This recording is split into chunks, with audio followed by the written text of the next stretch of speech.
the deputy president without reason, they can listen to us and we can give them the reasons why we stand noonday to make this presentation. First of all,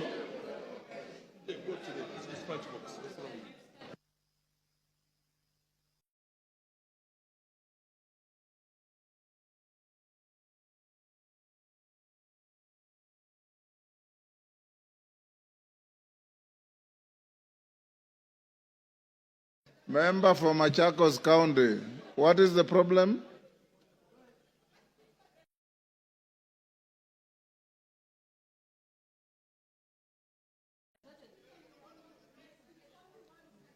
What about the dissenting voices, Shuan?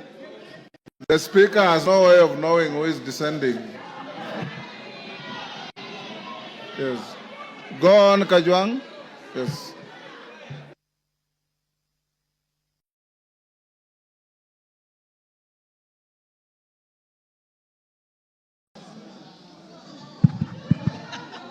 Yes, Ngusia, what is the problem? Mr. Speaker, TJ Kajwang, 1 minute. I have come to make a very small presentation as the member of Ruaraka.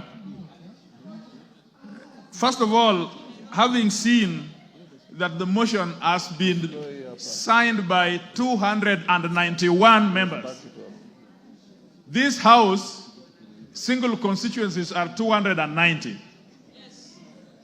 If 291 have signed and will vote, Gachagua must go. Number two, we have not come here to vilify anybody. We have come here with facts, we have come here with evidence, and we have come here with the law.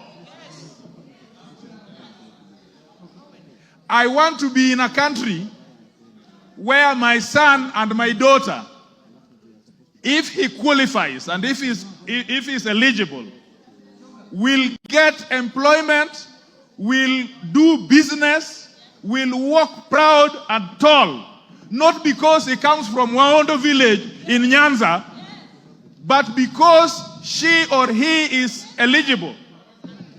This politics of everybody must come from Mount Kenya. Mount Kenya. Usiguze mlima.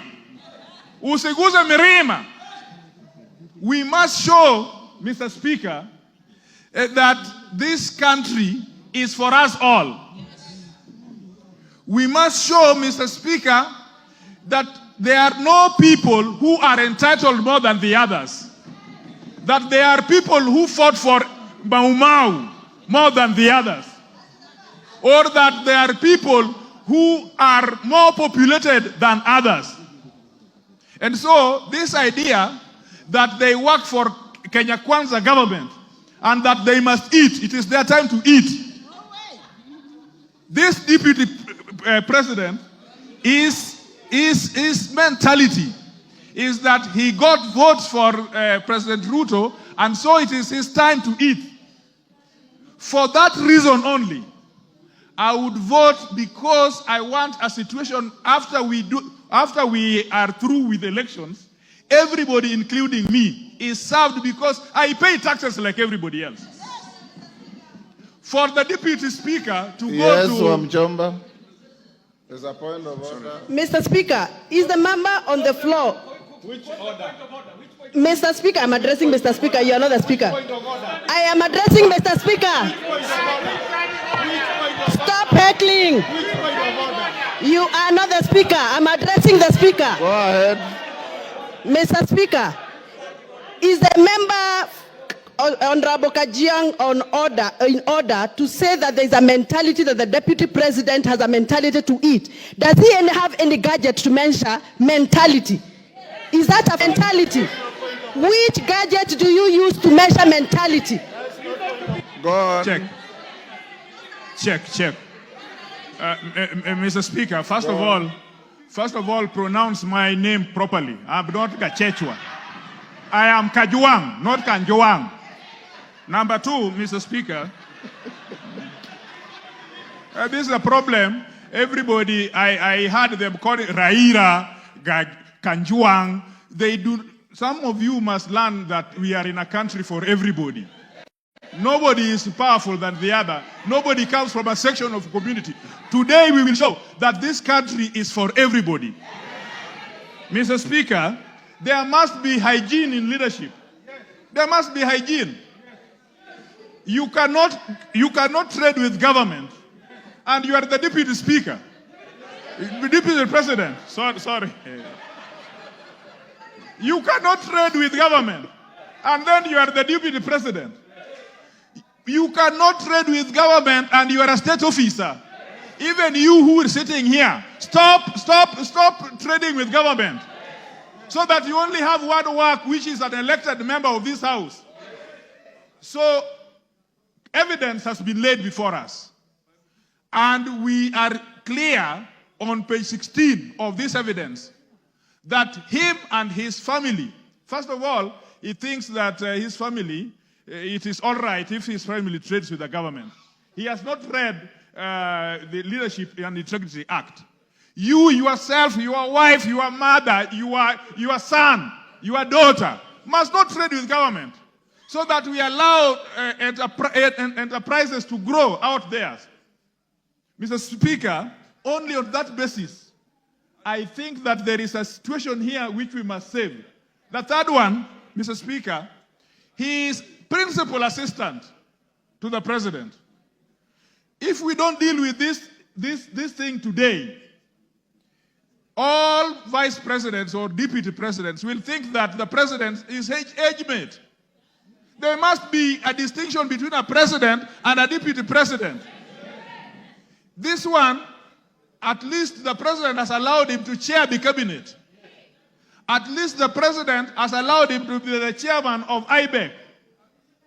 Now, well, the law has allowed him to be the chairman of IBEC.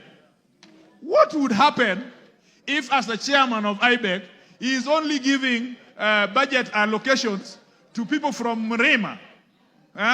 What would happen if he is the chairman of IBEC, only giving budget allocations to people of his family? Mr. Speaker, the last thing I want to say, this presidency as it is so dysfunctional that even if we left it today, there would be a problem in presidency in such a manner that would undermine national integrity and national security. I don't need the information. I just have 1 minute to go. Thank you. Finish up. Yes, Finish up. Yes, Mr. Chairman. Mr. Speaker, we are not going to impeach him because of what that speaker had talked about, that we are lynching or that it's a mob. We have carefully considered, and the law is that we are not talking about civil liability or culpability. We are talking about accountability. We are talking about political governance and political responsibility. And so all those things that he has said out there, he must take responsibility for. And we are politicians. We are not a court of law. He will be tried in Senate. Ours is just to initiate this process. And the Senate will ask very pertinent question. He is saying that all these things he got from his brother and so on. They will investigate and find out, did he pay tax for them? When he filed this report and said that he's worth so much, did he say that he also got something from his brother? Now, no, it is not here. You don't know. These things are asked in the Senate. It is the Senate that is the trial chamber and the investigating. So the Senate will also ask his return forms. He's also re-asked the KRA forms if these information are consistent. And so, in all the evidence that I've seen, in all the charges I've seen, I return a verdict that Gachagua must do what? Gachagua must do what? Gachagua must do what? Order, members, will you be upstanding?